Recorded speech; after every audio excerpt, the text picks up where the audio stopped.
Do you value helping transform the lives of youth? Well, this week on The Whitney Reynolds Show, we're talking about the power of influence for kids around the world. The Whitney Reynolds Show is supported by the Auto Barn Mazda of Evanston and Chicago, the Auto Barn Mazda, where driving matters, iLearn Center, intelligent learning for children 6 weeks to 5 years, helping our young learners become leaders, and the Respiratory Health Association, raising funds and awareness for lung disease research and programs. Special thanks to Kevin Kelly with At Properties, Pearl's Southern Comfort, Chicago Andrea Creative, Mazda, Modern Classics Furniture.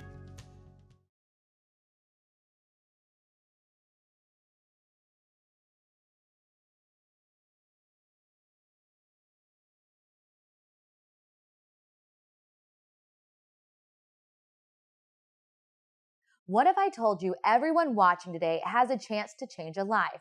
Being a positive influence is a precious gift that we constantly give away. And this week's guests are showing us how big the impact can be.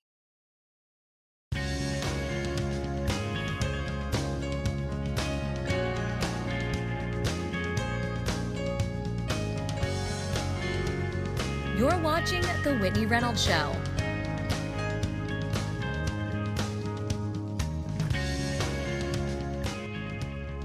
Philip Dorr is a man that saw a need and did not only lend a hand, but also a home.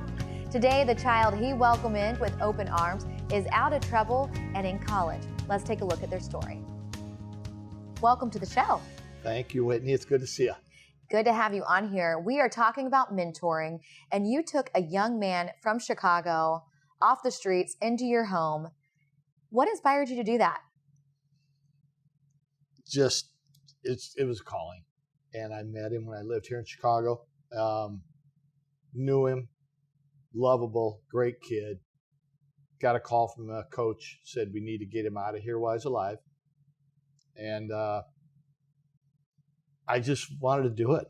So his coach said, while he's alive, we need to get him out of here. What? Effectively, yeah. Yeah, what led to that? He's from the west side of Chicago, and he was in a gang. And I didn't know all the backdrop, but I knew he was in a gang. And then I found out since that he was carrying a gun to school, and he'd seen more than any kid should see. And he had a mom, and she's a lovely lady, and I know her, and she's tried to do the best she could. But between his mom and then his grandma, who's the best, they're like, you know what, help us out. If Stefan wants to go, let him go and take care of him. A couple of questions come right into my mind. One, did he want out? Had he expressed to his coach that the gang life wasn't for him? Absolutely. When his coach talked to him about me, they called me, and within about a month, if not quicker, he was on a plane to Austin, Texas. And just seeing him come out of the airport, and everybody loves this kid. He's a big boy. He's handsome. He's got dimples as big as Texas is wide. And to see that he was alive. He knew that he had gotten a second chance at life. Yeah. It's so easy because we hear about the gangs on the news, and it's easy to think like, oh, that's not in my neighborhood. That's not in my city. But the reality is it's happening here. It's all over this city. And I hate to say it because I lived here for 26 years, and I consider Chicago my city too. But to see the destruction and how prevalent it is, and knowing these kids didn't ask to be born into it, and they didn't ask for this life. They didn't ask to be raised in these neighborhoods. They were born into it. But there's a lot of good kids. They don't want it. And the gang, I want to go back to the gang. It's one of those things they can recruit so young, and then all of a sudden they're living this life. And it's not like you can say, okay, I'm choosing to take an extracurricular activity. I'm out of this gang. I'm going to do something else. It doesn't work like that. For the most part, yeah. And I've never gone real deep, but the big thing that I sense is that these kids just want to be normal kids. I could take 1,000 kids right now out of the gangs or one step removed from it. Is that what needs to happen as a solution? Is there not a solution? Because, I mean, you had to take Stefan to Texas. Yeah. And that's a fair question. I've actually been asked to build a home in Austin. Coming into this home, it is a second chance. Do you Absolutely. feel like you're taking a little piece away from them, that you're taking a little bit of their upbringing, or do you see that it's all good for them to get out of this situation? Oh, it's all good. You know, they miss their mothers, they miss their brothers and sisters, but they know that they were given a second chance, and they want it. They have to maximize the opportunity. Wow. Well, thank you so much for coming on, and thank you for giving him a second chance. Hey, no problem. Thanks for having me. And now let's welcome Stefan, Skyping in from the University of Texas San Antonio campus, taking a deeper look at how this mentor changed his life. Hello and welcome to the show. Hello. So you have made a drastic life change in the form of leaving Chicago and finding a mentor to take you under your wing. What was that like, leaving your whole home to try something new? For me, it really wasn't like a hard decision because I knew like I wanted to leave. It was really just getting to know who I was moving with. What has this mentor meant to you? Did it change your whole life? I knew I had the opportunity to go to college to play football, but I really didn't see myself trying to go to a Division I school. And he really like opened those doors to help me. Was it hard for your parents, your mother, grandmother, to let you go? Yeah. At first they were like a little suspect about it, like, why? And, you know, just asking those normal basic motherly questions of letting their youngest son go live with Phil. So it was a good experience. In my perspective of going to Texas, I'm like, oh, it's gonna be like cowboys and you know what you see on the movies. But I loved it when I went down to visit. Well, that is awesome. Well, anything else you want the viewers to know when it comes to the power of influence in your own life? Really, just finding someone that's like completely behind you and have good intentions of what you should do and how you should walk through life is really someone that you should look up to. And that's what Phil was to me. So awesome. Well, thank you so much for coming on and sharing your story. Okay, thank you for having me. The odds mean nothing when there is someone who is fighting in your favor. And today, the Social Sizzle, we are looking at an organization that is helping thousands of inner city kids. Let's take a look.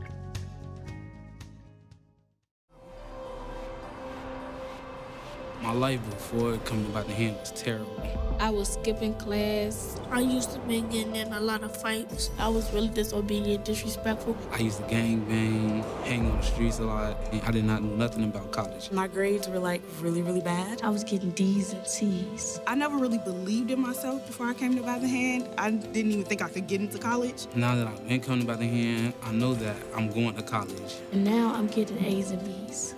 They teach me how to do the right thing and how to make a good choice. They make sure I'm on track. I'm focused on looking at colleges. They believed in me, and it made me believe in myself. They were literally a bridge between me and the education that I thought never was possible. Every day at By the Hand, we get picked up from school. We have dinner, chapel, and Bible study, homework, and reading. Including reading on computers. We have enrichment activities like choir, basketball, and dance. We also can get eye and dental exams and counseling if we need it. My favorite thing about By the Hand is that they not only teach us about God, but they help us with our schoolwork. I got people pushing me. It's like you got a whole crowd full of positive people behind you. They teach me how to be careful and nice and sweet to everybody. Everybody in here is like family. Kids are able to come in every day and see that they are able to do whatever they want to do as far as their career goals and getting closer to Christ. At first, I didn't go to church at all. Well, right now, God is my Savior. I go to church every Sunday. That's like their main thing. Learn about God, go to school, get an education, be something in life. I've made the Dean's List. I'm co-editor of my school's magazine. I'm studying for the LSAT. I've done some things I never even thought I could do because of By the Hand. I plan to go to Taylor University with the full ride. I'm excited. Our theme verse that By the Hand is John 10:10. The thief comes only to steal, kill, and destroy. But I have come that they may have life and have it more abundantly. That's what By the Hand does. They help kids have new and abundant life.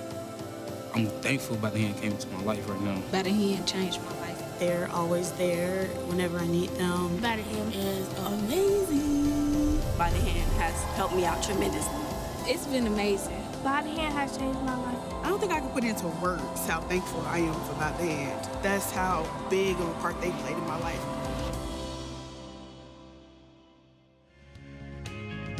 And now let's welcome out the woman that founded By the Hand Club, Donita Travis.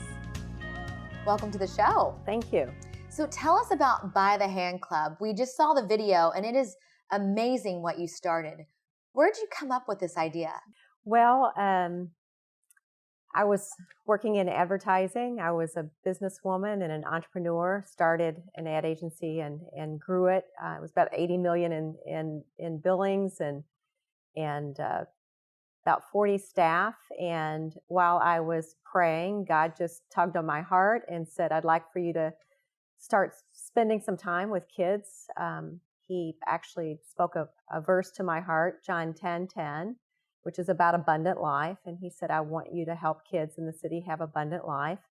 I had no idea that it would grow into By the Hand Club, but I started volunteering through my church with kids in Cabrini Green at the time. And over about a 3-year period, God just stripped away my passion for advertising in the business world and replaced it with this incredible passion for the kids. So I left the corporate world in 2000 and I started By the Hand Club with 16 kids in 2001. And today we're serving 1,300 kids in 4 neighborhoods, kindergarten through college. Wow. Yeah. So you are in advertising and all of a sudden you just get this, you hear this voice from God basically saying, there's more to this life and you got to create this for the kids. How did you step out and do that? Because a lot of us probably hear voices of like maybe a higher calling, but how did you do that? So, it sounds really simple when I say it, but I just did the next thing. So after I felt this tug, through my prayer life to start volunteering with kids, I did that through my church for about 3 years. And then over that time period, it became clear that I had to do this full time. So left advertising and started with 16 kids.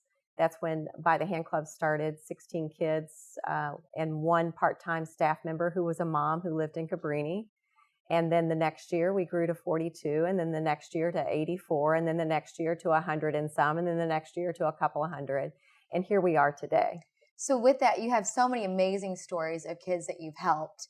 What are some of the ones that really lay heavy on your heart? Because there's a lot, with that many kids coming through, there's stories of success, there's stories of kids that might have not made it. Like, what are some of the stories that you have?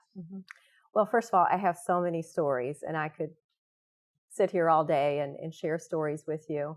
We would both laugh and we would cry, but some that are very special to my heart. There's a young woman, her name's Cherie. She came to us in the 7th grade in Cabrini. So shy, really just didn't interact even with her peers much socially. And bottom line is we believed in Cherie before she believed in herself. We saw her as a beautiful, bright, just really talented young lady. We encouraged her in her writing ability. She wrote a book. It was published by Tommy Nelson. Took her down to Michigan Avenue into a bookstore. She was able to see it on a bookshelf. She sold 10,000 copies, which is not a few copies. That's considered a success in the publishing world. And went on to college, graduated high school, went on to college, blossomed as a young woman.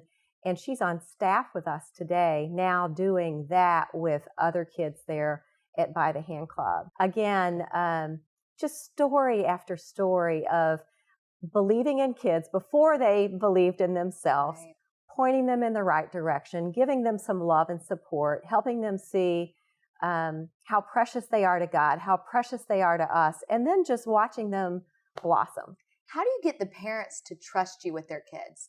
Because it's a different demographic. I mean, are you going after a certain demographic, or are people finding you? So we're located in 4 of Chicago's most under-resourced neighborhoods. We're serving kids recommended to us by their Chicago principals as not meeting reading standards, which makes them more likely to drop out of school than other kids. And when we say different demographics, the staff of By the Hand Club are made up of parents of kids who attend By the Hand Club, students who've come up through By the Hand Club, people who live in our neighborhoods. So it's a diverse staff, but it doesn't matter, in terms of demographics. You still have to build trust with parents, and that comes through relationships. So, for example, at By the Hand Club, part of what we've done from day one, I used to do it myself, is what we call home visits. So we visit every student's home at least once every 2 months. Often it's more frequent than that. But if you knock on someone's door and you spend time just building a relationship with them, trust will follow. And then I'm telling you, anytime we need our parents, or anytime we have a open house or we have a parent meeting, the parents are there. And as I mentioned, we have parents who are on staff with us today as a result of that. So it all goes back to trust. Being a mentor for these kids that are maybe come from a rough neighborhood or gang violence is around them, what do you do when a day is really tough and they lose a friend? Like, how do you guide them through that? We walk through it with them. We take them by the hand, just like our name says, and we just walk with them. So that means that we cry with them. We go out to the vigil and stand on the corner with them. We take food over to the house and we eat with them. We go to the funeral. We bring photographs, from the club, and really, just grieve right alongside them. There's nothing else you can do. Just try to walk through it with them and be the hands and the feet and the love of God through that process. And it doesn't scare you to go into those neighborhoods and do that?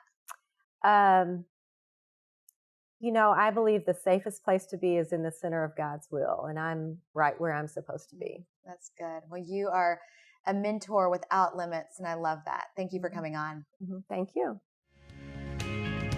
Now it's time for the viewer's voice, and this week's question is, how has someone influenced your life? When I was in high school, I went out for the rowing team, crew, and an amazing coach who was legendary and continued to be for many years, a guy named Jim Barker, taught me a lot about competition, about hard work, about being a young man. So I just thought about him the other day. He's still living. He didn't talk about this, he was a combat vet from from Korea, and some of the most difficult battles over there. He himself was a national champion, but he was just imbued in me the value of hard work and competition, and I'll never forget that. The person who influenced me was my 4th grade teacher. She allowed students to come in early before school started, as long as we didn't talk to her, as long as we left her alone and we could have some peace and quiet to begin our day, which was kind of important to me because there was chaos at home. So I really appreciated her, and as a matter of fact, when my mother died, leaving me with no parents alive, she offered to adopt me. So I would say she was a pretty powerful influence. Life has a way of throwing us a curveball or two. Our last guest never expected he would have to rescue his 5 nieces and nephews from foster care due to abuse. JJ Burden, known for being an NFL star, is now seen as a hero in the eyes of his family. Let's welcome him out. Thanks for joining us. Well, it's good to be here, Whitney. So you took in not just one kid, not just 2 kids, you have a whole van full.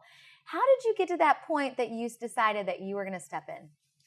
Well, I think it was one of those moments where you just kind of had to do what you got to do. My wife, we've been married 26 years, college sweetheart, Raina, and we had 3 children. That was the plan, and we had our 3. But 9 years ago, I suddenly received a call from my nephew, Justin, in Tulsa, Oklahoma. He said, "Uncle, there's craziness going on here. You need to come check on us."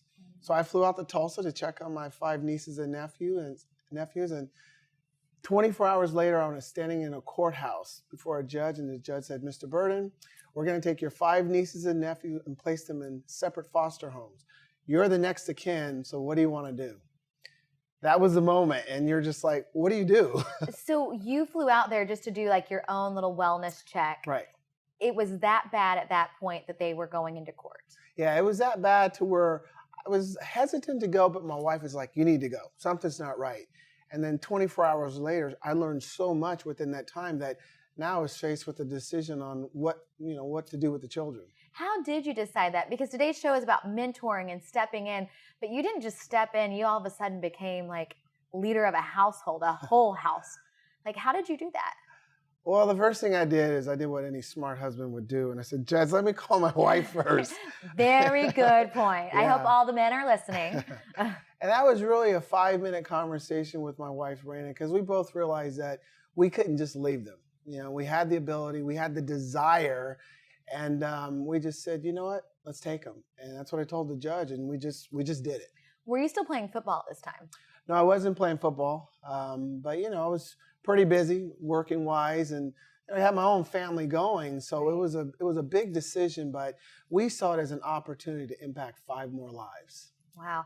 That's what I always tell people that have stepped in these type of situations is, a lot of us hope that we're making our mark, but you are, because you can look into each of those faces saying, today you are where you are because we made a change. What have you been able to see in the lives of these kids since they've come in your way? Well, I think one, stability. They didn't have much stability. It was a little bit of chaos they were living amongst. And, we wanted them to be a part of a family unit that's all about love and caring and support and a little structure too. They weren't used to that. Structure. But it was nice because they quickly adapted. They just merged into the family. We said, here's the rules. And they merged. And there were some challenges early on, but eventually we all just kind of became one happy family. Was it tough on the family member that they had to get taken away from? How did that go down? Well, that was, it was kind of not by choice, because when they realized they were going to lose the children, one of them recognized that I was the best choice. So the guardianship papers were signed before I was even faced with that decision. Oh, wow. So one of them was at least in a mindset that they realized that I was the best choice. So is it something where they are able to go back and visit that area of their life? Or is it completely, once they got under your wing, it was like, we got to get you on this road for a long enough time to be stable? Yeah, great question. All of them, well, let me rephrase that. One of them, the oldest, he was with us for some time. And when we got him, he was about 16, and we got him through high school. And he felt he needed to go back. And he went back. And since he's been back, he's continued to text and reach out to me. I regret it. I should have stayed with you guys. Now he's dealing with some similar problems that his parents were dealing with. But the other 4, they recognize right away, we're going to stay put. We like what's going on here, and we like the environment and the lessons we're learning. So I think they have really learned from even a mistake that the older brother made. Do you embrace their former life? Like, do you talk about their parents? Do you integrate that into their lives? Because sometimes it seems like such a drastic shift when kids move out of their home and into another home. And it's almost like the stepfather type thing. The kids almost become rebellious. How do you keep their old family still alive in their lives? We do still talk about their old family because I want them to embrace it. I also want them to recognize who their parents are. Maybe the parents made some tough decisions, but they're still their parents. I'm just the uncle. My wife, she's the aunt. So I do share some different stories about them because I also want them to learn from some of the mistakes they made too, so that they don't obviously repeat those mistakes. What advice would you give to other people that are maybe put in this position or might face this coming up in their life? Like, what would you say? Well, I think, realize that sometimes in life you're thrown a curveball and you gotta call an audible. Let's use a football term there. You gotta call an audible. And sometimes you have plans and you expect your life to go this way and you're throwing these curveballs and sometimes you just gotta sit back, process the information, make a decision and then commit to it. You commit to it because that's what we did. Yeah, it was overwhelming, but we started really analyzing it. We thought, you know what, we got to do this for these children and we're going to commit to it. And I have no regrets at all. And you know, it's nice when you have a partner. Yes. Because having my wife, you know, having that partner there's no way I could do it by myself. Well, you are so positive. You've actually gone on to write a book about positivity. Tell us about that. Yeah, I was excited to write my book. It's called When Opportunity Knocks, 8 Surefire Ways to Take Advantage. And I wrote it first because I'm a former NFL football player. I was the little guy, you're too small, and I proved everybody wrong. But I saw so many people in life have opportunities to achieve something, a dream, a goal, or whatever. But they allowed life or someone else to steal their dream. So I want to encourage people that, yeah, opportunities are out there and you can go get them, but it's going to take a little work. Absolutely. It's going to take some commitment, but it's worth it. An opportunity called 5 Kids knocked right on your door. Exactly. Opportunity knocked and we responded. Well, thank you so much for coming on. Thank you. Today's guests have taught us that through positive influence, encouragement, and being a good support system for kids, we can help transform their lives. For more information on today's show, visit WhitneyReynolds.com. The Whitney Reynolds Show is supported by the Autobarn Mazda of Evanston and Chicago, the Autobarn Mazda, where driving matters, I Learn Center, intelligent learning for children 6 weeks to 5 years, helping our young learners become leaders, and the Respiratory Health Association, raising funds and awareness for lung disease research and programs. Special thanks to Kevin Kelly with App Properties, Pearls Southern Comfort, Chicago Andrea Creative, Mazda, Modern Classics Furniture.